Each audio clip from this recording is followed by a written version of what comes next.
Amis internautes de ZAE Télévision, bonsoir à toutes et à tous et bienvenue dans ce 13h.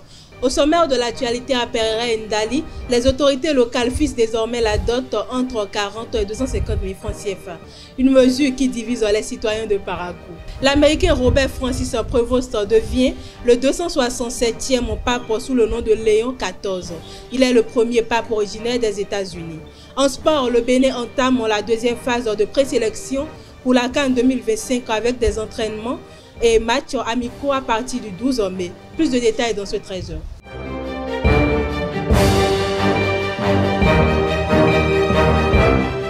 À nouveau, bonsoir mesdames et messieurs. Comme je l'ai annoncé tout à l'heure dans le sommaire, à Perere et Ndali, les autorités locales ont décidé d'encadrer le montant de la dot désormais fixé entre 40 000 et 250 000 francs CFA.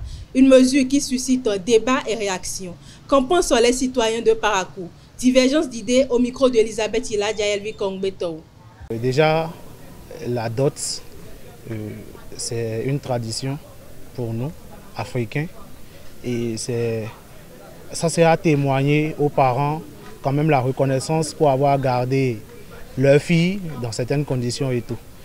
Donc si aujourd'hui la dot est fixée à 250 000 dans les régions de Ndali, Perere, je pense que ce n'est pas une mauvaise chose parce que cela permet de concilier tradition et modernité. Vous n'êtes pas sans savoir qu'aujourd'hui, avec la morosité économique dans notre pays, c'est compliqué de trouver de l'argent. Et pour une personne qui arrive à trouver quand même 250 000 pour aller doter sa femme, il est quand même à féliciter. Le fait que Ndali et Perere puissent fixer un prix à la dot, pour moi, je ne trouve pas que ça soit un peu exagéré de leur part. Puisque, bon, c'est à la famille de la femme tout d'abord qui devrait fixer un prix de la dot à leur fille, selon moi. Le prix qu'ils ont encore fixé n'est pas toujours un prix exorbitant selon moi, quoi. C'est un prix dans les normes 250 000. Bon, prendre toute une femme que les parents ont déjà élevée jusqu'à à cet âge donné, bon, moi je trouve pas. Je trouve que c'est l'argent là, bon, c'est dans les normes, quoi. Pour la femme déjà mariée, bon, c'est normal, on peut accepter ça, mais pour la femme non mariée, c'est-à-dire une femme peut-être vieille, bon, c'est exagéré, c'est trop exagéré, parce que c'est comme si c'était une marchandise qu'ils sont en train de vendre, quoi. Bon, c'est trop exagéré. 200 000, bon, c'est trop exagéré, le prix est trop grand. Moi, je pense qu'au niveau des femmes qui sont déjà mariées, c'est un peu exagéré. Parce que 40 000 là, c'est trop facile, quoi. C'est pas des marchandises, au moins elles ont une valeur. Donc 40 000 c'est trop petit. Pour les jeunes filles, ils peuvent augmenter le prix de la dot là. Si on se place dans le contexte du monde moderne, on pourrait dire que la dot n'a plus vraiment de valeur. Parce que certains diraient que c'est une manière d'acheter la fille. Et donc, une fois que j'achète un objet, je peux en faire ce que je veux. Mais ainsi placé 250 000, quand même, ça témoigne une reconnaissance aux parents, même si ce n'est pas grand-chose. Et comme ça, on arrive à agencer tradition et modernité ensemble dans le même monde. Le gouvernement béninois a validé en Conseil des ministres du 7 mai 2025 la contractualisation avec une entreprise spécialisée pour la construction et l'exploitation d'un centre d'enfouissement technique à Parakou.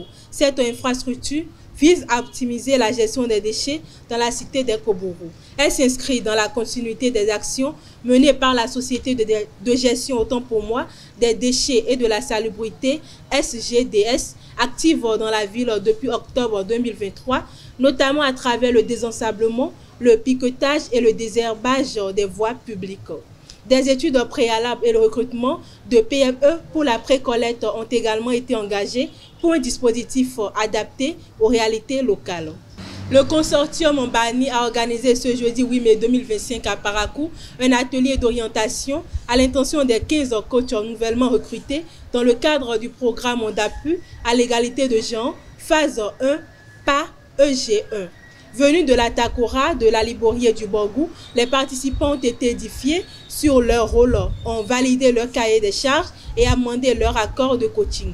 L'atelier conduit par la chef projet Memouna Toukadiri, épouse Garba, vise à renforcer l'engagement des coachs dans les secteurs politiques, économiques, médiatiques et moraux. La séance a été clôturée par Emmanuel Adjiran, représentant du consortium Mbani. Le Conseil des ministres du 7 mai 2025 a approuvé une réforme majeure pour faciliter l'accès au gaz domestique. Désormais, les bouteilles seront uniformisées et interchangeables sur tout le territoire, supprimant les contraintes liées aux marques des distributeurs. La société dépôt pétrolière du Bénin, DPBSA, aura 3 mois pour racheter les anciennes bouteilles et amorcer cette standardisation.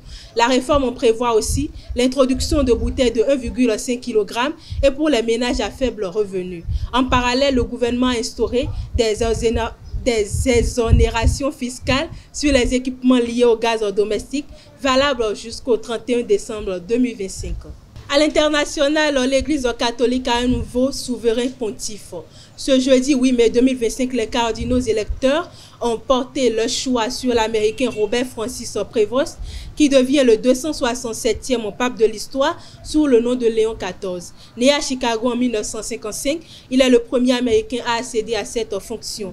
Membre de l'ordre de Saint-Augustin, il a exercé au Pérou, à Rome et récemment à la tête du dicaster pour les évêques.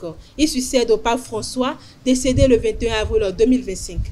Le vice-président américain J.D. Vance a déclaré jeudi 8 mai 2025 que le conflit entre l'Inde et le Pakistan n'était fondamentalement pas l'affaire des États-Unis.